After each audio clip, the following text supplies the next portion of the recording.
Office থেকে বাড়ি ফিরতে ফিরতে রাত 1:30 বেজে গেছে। বাইরে কিন্তু বেশ ঠান্ডা পড়েছে। দেশ থেকে যেহেতু মাফলার আনা হয়নি, তাই ওড়না দিয়েই এখন কাজ চালাচ্ছি। দুবাইতে জাস্ট 2-3 মাসই তো ঠান্ডা থাকে, আলাদা করে আর মাফলারটা কিনলাম না।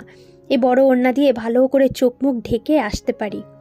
ঘরে ঢুকে খুব খিদে পেয়েছিল, তাই জন্য ফ্রিজে চিকেন কিমা, ডাল, ভাত ছিল, গরম করে খেয়ে নিয়ে তেল লাগিয়ে ভালো করে শুলাম। তোমাদেরও যদি গা হাত পায়ে খুব ব্যথা থাকে, তোমরা এই আর্থ অয়েলটা কিন্তু ট্রাই করতে পারো। পরের দিন সকালও হয়ে গেল। আজকে গাজর আর বিট সেদ্ধ করছি ব্রেকফাস্টের জন্য, আর তোমাদের সাথে ইউটেন্সিল হোল্ডারটা শেয়ার করলাম। লং ব্লগটা আছে পুরোটাই চ্যানেলে, তোমরা চাইলে দেখতে পারো।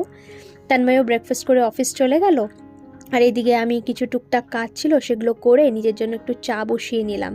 চা খেয়ে অফিস বেরোবো আমিও। এই 3টে থেকে 12টার অবধি শিফটটা থাকলে লাঞ্চটা আমি অফিসে গিয়েই করি। ঘর থেকে একটু চা খেয়ে যাই আর ব্রেকফাস্ট খেয়ে যাই। আজ আসি, ভালো থেকো, টাটা।